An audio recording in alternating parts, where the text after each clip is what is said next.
अहमदाबाद विमान हादसे से पूरा देश सकते में है। गुजरात के पूर्व मुख्यमंत्री समेत कई लोगों की इस दुर्घटना में जान चली गई।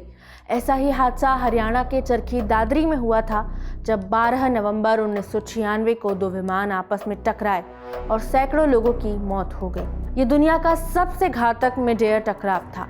इंडिया टुडे मैगजीन के 1996 के इशू में सायंतन चक्रवर्ती और रमेश शर्मा ने दादरी से विस्तृत रिपोर्ट लिखी थी।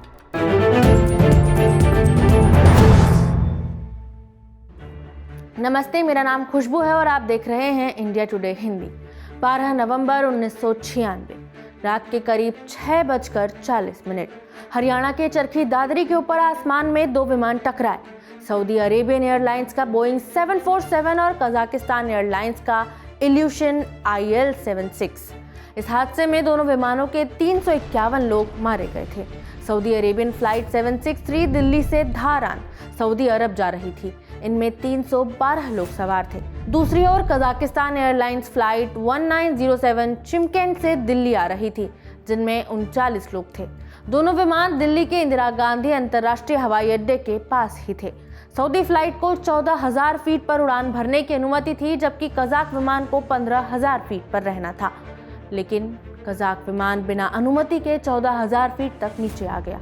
हादसे का मुख्य कारण था कजाक पायलट का गलत फैसला और संचार में कमी। जांच में पता चला कि कजाक पायलट को अंग्रेजी अच्छे से समझ नहीं आती थी, जिसके कारण वो एयर ट्रैफिक कंट्रोल यानी ATC के निर्देशों को ठीक से नहीं समझ सका।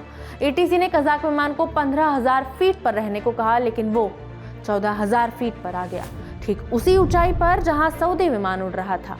उस समय दिल्ली का हवाई क्षेत्र बहुत व्यस्त था। ATC एक ही रेडियो फ्रिक्वेंसी पर कई विमानों से बात करता रहा था। सऊदी विमान के पायलट ने आखिरी बार ATC को बताया कि वो 14,000 फीट पर हैं, लेकिन कजाक विमान के नीचे आने की वजह से दोनों विमानों का रास्ता टकरा गया। टक्कर इतनी जोरदार थी कि सऊदी बोइंग 747 के टुकड़े हो गए और चरखी दादरी के खेत में जा गिरे। कजाक विमान भी ज्यादा देर हवा में नहीं टिक सका और पास ही गिरकर जल गया। कोई भी जीवित नहीं बच सका। इस हादसे ने भारत और दुनिया को झकझोर दिया। 351 लोग, यात्री, चालक दल, बच्चे, बुजुर्ग, सबकी जिंदगी एक पल में खत्म हो गई। ये भारत का सबसे घातक हवाई हादसा था। जांच के लिए भारत सरकार ने जस्टिस RC लाहौटी की अध्यक्षता में एक समिति बनाई।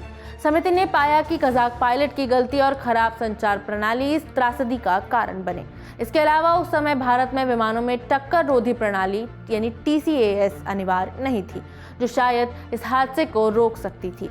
सिविल एविएशन सेक्रेटरी योगेश चंद्र ने बताया था, That is the control tower. Descend 150. Report reaching. Kazakhstan Airways 150. Saudi Arabia 763, which is listening into this conversation, approaching 100. That's 10,000 feet. Radar cleared to 140. In other words, climb to 14,000. Vertical distance between them was 1,000 feet, which is the standard ICAO thing, as Mr. Kola has said. That both the planes were aware of each other's approach.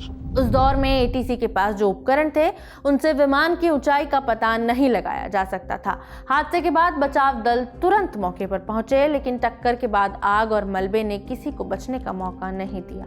स्थानीय लोगों ने रात में आसमान में आग का गोला देखा और धमाकों की आवाज सुनी। ये दृश्य किसी युद्ध जैसा लग रहा था। जांच में यह भी सामने आया कि कजाक विमान के पायलट को उड़ान के दौरान ऊंचाई के निर्देशों का पालन करने में प्रशिक्षण की कमी थी। इस त्रासदी ने हवाई सुरक्षा के नियमों को ही बदल दिया। भारत में TCAS को अनिवार्य किया गया, एयर ट्रैफिक कंट्रोल में सुधार किए गए और पायलट्स के लिए अंग्रेजी प्रशिक्षण पर जोर दिया गया। लेकिन इन सुधारों की कीमत थी 351 जिंदगियां। चरखी दादरी का यह हादसा हमें याद दिलाता है कि हवाई यात्रा में एक छोटी सी गलती कितनी बड़ी तबाही ला सकती है। आज 28 साल बाद चरखी दादरी का हादसा इतिहास का हिस्सा है, लेकिन इसका सबक आज भी जिंदा है। हाल ही में हुए अहमदाबाद प्लेन क्रैश में हमें फिर एक बार इसकी झलक देखने को मिली। पता नहीं तकनीक, प्रशिक्षण और संचार को मजबूत करने से पहले अभी कितनी जानें और जाएंगी। आज के वीडियो में इतना ही। शुक्रिया।